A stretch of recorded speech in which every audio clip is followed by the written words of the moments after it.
Muito bom dia, nobres alunos. Hoje, domingo, dia 20 de setembro de 2020. Estamos aqui pelo CETEP, na disciplina de Ética e Cidadania, também chamada Legislação e Ética Profissional. Professor Eric Brasil, aqui para a turma Eletrotécnica 19 de Itapipoca, os melhores. Vamos, então, dar prosseguimento à nossa disciplina hoje, que é o último dia da disciplina. Ainda hoje os senhores serão avaliados, mas aqueles que têm acompanhado bem e que acompanharem também esse momento final, certamente terão um resultado bastante positivo. Sempre atentos, não é? Vamos prosseguindo. E hoje nós vamos fazer uma revisão geral dos conteúdos. Vou lançar aqui algumas informações. E no momento certo faremos o nosso momento de avaliação. Não é uma prova convencional, mas nós temos condições de avaliar vocês, o aprendizado de vocês. Muito bem. Antes disso, alguém gostaria de falar alguma coisa, fazer alguma pergunta, fazer alguma observação? Se me escutam bem, façam um sinal de positivo. Ótimo. Então, vamos lá, prosseguindo, né?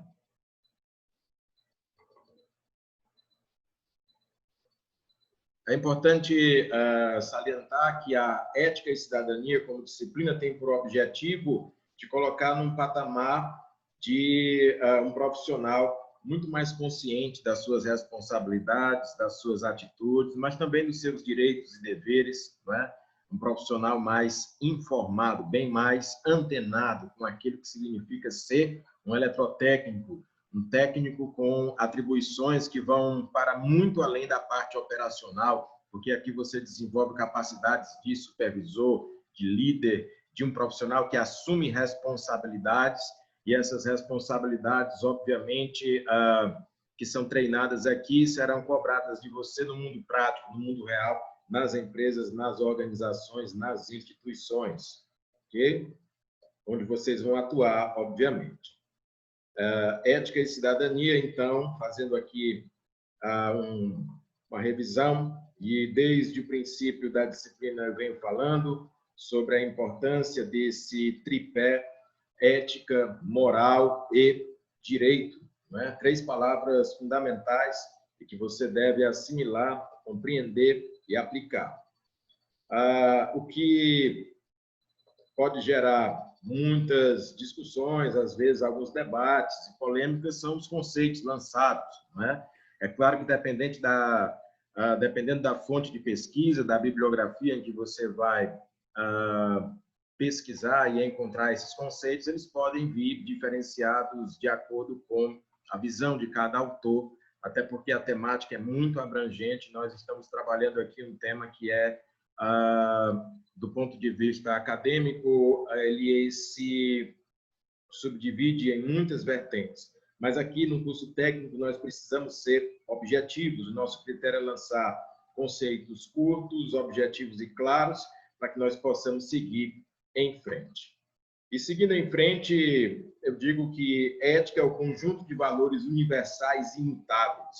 Quando eu digo imutável, é porque é algo relacionado com a virtude humana.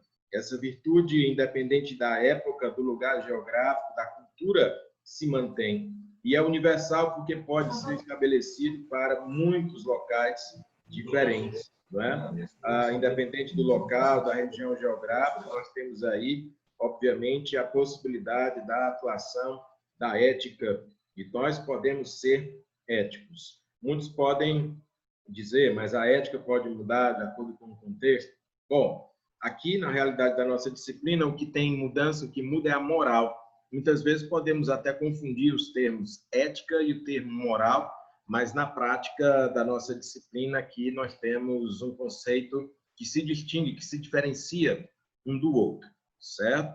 Então vamos lá, prosseguindo. Se a ética é o conjunto de valores universais imutáveis, eu posso relacionar com as virtudes e exemplos de virtudes, como a verdade, como a coragem, e outras que foram aqui estabelecidas, que ainda serão revisadas por nós. Além da ética, nós vamos apresentar e apresentamos para você o conceito de moral, o conjunto de valores sociais mutáveis. A moral muda com o tempo, o lugar e a cultura. E essa mudança tem muito a ver com a visão diferenciada sobre cada sociedade, sobre cada comportamento social, com cada grupo social, do que interessa ou que não interessa aquele grupo específico, aquela sociedade específica. Então, tem muito a ver com a cultura. Por isso é que nós relacionamos os hábitos, os costumes, o comportamento social. Uma coisa que é moral numa sociedade pode ser imoral em outra sociedade, certo? Daí porque nós não devemos nos apressar a fazer juízo de valor moral entre um grupo e outro, entre uma sociedade e outra, entre uma visão e outra. É claro que a ética é um eixo principal que tem por objetivo colocar harmonia nessas relações, mas a moral, obviamente, pode se alterar. E isso você verifica até nas empresas, né? Falamos aqui de ética empresarial. Muitas vezes o que é valorizado dentro da cultura de uma determinada empresa não é valorizado na cultura de outra empresa por conta do conjunto moral, do conjunto cultural. Já alguns aspectos universais são valorizados em todas as empresas, em todos os ambientes. E, falando de direito, né, para completar o tripé, o direito faz referência a leis, normas, códigos, regulamentos, né? O direito regula a vida em sociedade, e nós sabemos que é muito importante a presença da lei, a presença da norma, a presença de códigos, para que uma sociedade possa viver em relativa harmonia, para que não impere a barbárie, para que não impere a selvageria, para que não vire a lei da selva e do mais forte. O direito ele vem como instrumento que regula, como instrumento que tenta aproximar as forças sociais e dos indivíduos e cidadãos. E aqui nós lançamos alguns exemplos de onde estaria inserido o direito. De maneira original, temos leis antigas, como os 10 Mandamentos, como o Código de Hammurabi, a Lei de Talião, não é? Elementos antigos de sociedades antigas. E nas sociedades mais modernas, nós temos, por exemplo, na sociedade brasileira, a Constituição Federal, as leis ordinárias e outras leis de diferentes hierarquias que apresentamos aqui. Muito bem. Funcionários, colaboradores e profissionais também podem seguir normas e regulamentos e códigos no exercício da sua profissão. Ótimo. Falamos também no decorrer da nossa disciplina sobre virtudes e vícios, não é? Nós atrelamos a ética com a virtude e a antiética com os vícios. E o que seria a virtude? Algo que constrói, algo que edifica e amadurece o caráter humano, um círculo virtuoso, na verdade, algo que de fato faz bem para o indivíduo e para todos aqueles que o cercam, para a sua sociedade. E o que seria o vício? O vício é algo que degenera, algo que escraviza ou destrói o caráter humano, daí a expressão círculo vicioso. Então, não necessariamente eu estou falando aqui de vícios químicos em substâncias químicas como álcool, drogas, né? Também, né? Mas aqui eu falo sobretudo de vícios ético-morais, né? Então, vícios do caráter. E esses vícios e comportamentos são destrutivos para o indivíduo e para o contexto que o cerca. Muito bem, prosseguindo então, nós temos aqui exemplos de virtudes e vícios. Como exemplo de virtude, nós lançamos, por exemplo, a verdade. E o vício correspondente seria a mentira. Como exemplos de virtude, a coragem.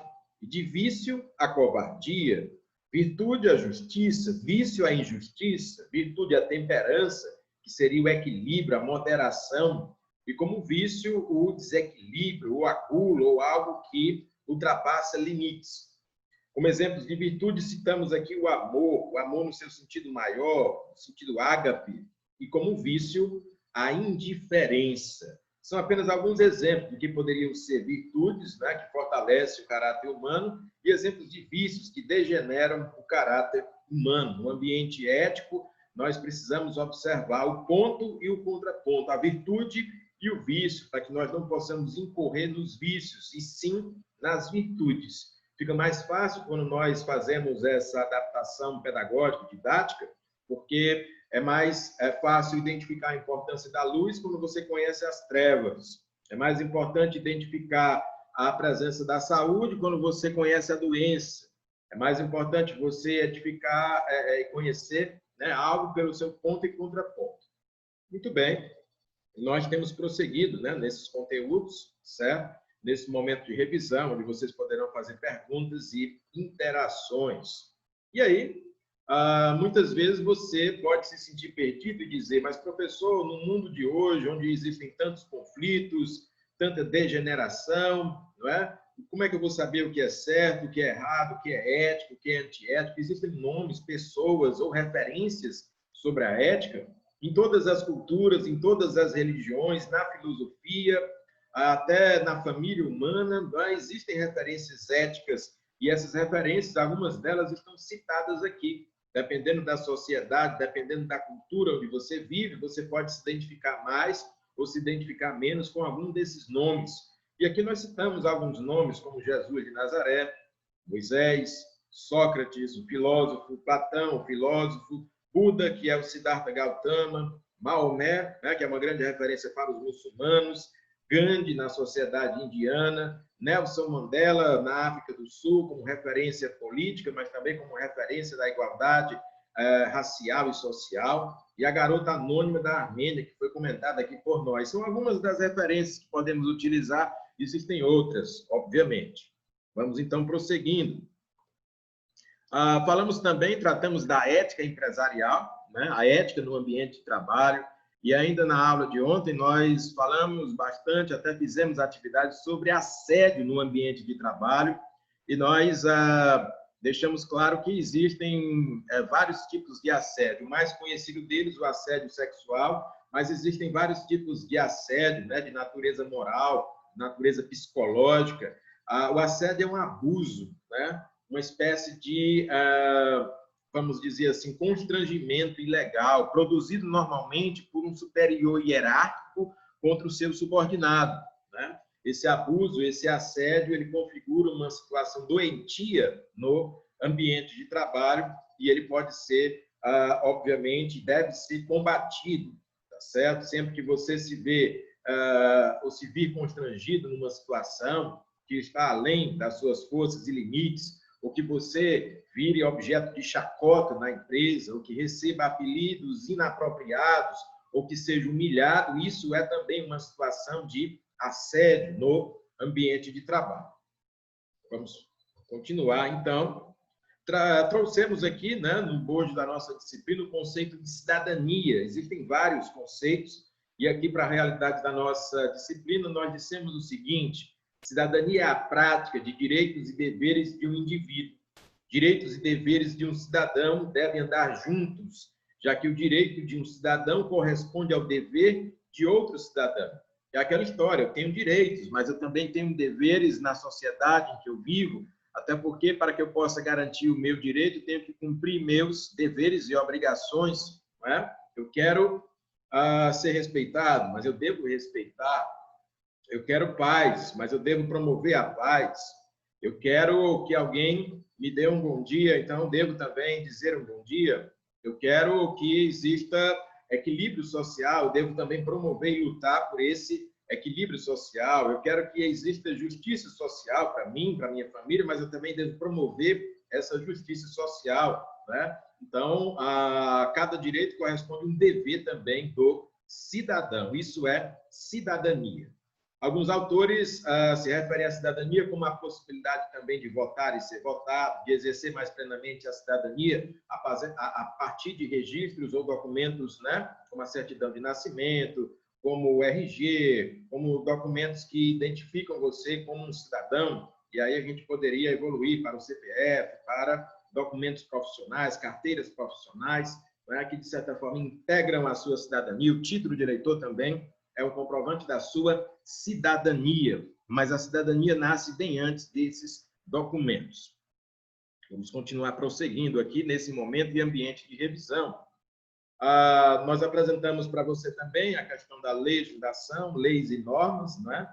Nessa pirâmide que corresponde à hierarquia das leis, ao grau das leis no Brasil, né? E a importância, e eu gostaria de frisar mais uma vez que a lei mais importante no Brasil é a Constituição Federal. Por isso está no topo da pirâmide aqui, né, no ápice, para que você tenha isso muito claro. Existem outras leis de menor hierarquia, mas que são também importantes, e nós, para a nossa realidade aqui, como não se trata de um curso de bacharelado em Direito, mas sim de um curso de eletrotécnica, onde nós comentamos leis, você pode entender que existem outras leis, como as emendas constitucionais, os tratados internacionais sobre direitos humanos, as leis complementares, as leis ordinárias, as medidas provisórias e outros instrumentos legislativos, como os decretos, as portarias e as normas. Muito bem. No momento oportuno, vamos oferecer espaço para perguntas, indagações e colocações dos colegas.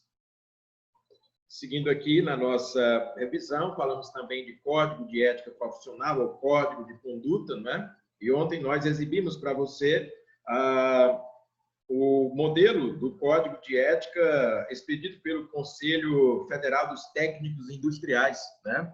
E isso, de certa forma, colocou você diante de informações que são informações pertinentes à sua categoria profissional de técnico, né? Exibimos para você o Código de Ética, o Código de Conduta, o Código de Comportamento dos Técnicos Industriais, e o eletrotécnico também se vincula a isso. Nós apresentamos as condutas que são esperadas, devidas para o profissional, e também as condutas que são vedadas ou proibidas ou não estimuladas aos profissionais técnicos.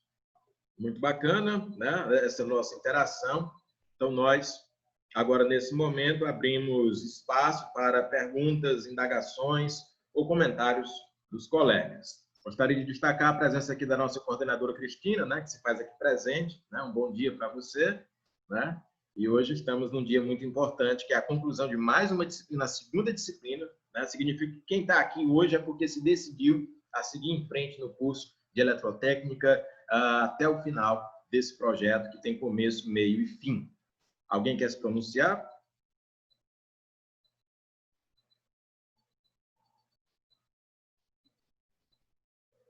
Muito bem. Significa dizer, então, que os colegas... Alguém se pronunciou? Foi o Pedro? Falar aqui. Eu só queria falar aqui sobre as referências da ética, que mesmo sendo passado tantos anos, esses pessoal aqui sendo lá de muitos anos atrás, onde eles ainda não... Provavelmente eles não sabiam o que era ética, era conceito de ética, mas mesmo assim eles praticavam. E com tantos anos passados, mesmo eles sem saber o que era, mesmo assim hoje ainda são referências mundiais de éticas. Que é Jesus, Moisés, Sócrates, Platão. Esses aqui são referências universais, hoje em dia ainda, com tantos anos passados. E é isso, acho que essas referências são universais, são mundiais, né? Eles sempre serão os primeiros. Verdade, Pedro. Você pontua aqui, né, com a gente, participando dessa manhã de domingo. Essas referências são, de fato, universais e podem ser aplicadas para várias culturas, né? Para muitas culturas diferentes, até porque o exemplo de vida, o exemplo de conduta, ele também traduz o que representa a ética. A ética não é apenas um conceito, não é uma coisa simplesmente teórica, é uma coisa prática, né? A prática da ética, ela envolve, obviamente, um comportamento, uma conduta, e essa conduta é uma conduta construtiva, é uma conduta de conciliação, é uma conduta, normalmente, que encaminha a sociedade para a paz, para a harmonia, não é? E para o desenvolvimento dentro de um contexto onde existe a tolerância, onde existe a busca da verdade, a busca da verdadeira justiça e não da vingança, a busca do equilíbrio, da harmonia, da justiça social, não é? Dos direitos e deveres serem correspondentes para todos os cidadãos e cidadãs. A ética persegue isso na prática, e as pessoas que são referências da ética é porque deram seu testemunho em relação a essas práticas. Tá joia? Mais alguém gostaria de comentar? Paulo Silas, pode falar. Bom dia, professor. Bom dia a todos. Professor, você pode fazer só um comentário para mim sobre a diferença de empatia e de empatia? Às vezes eu me confundo nessas duas palavras.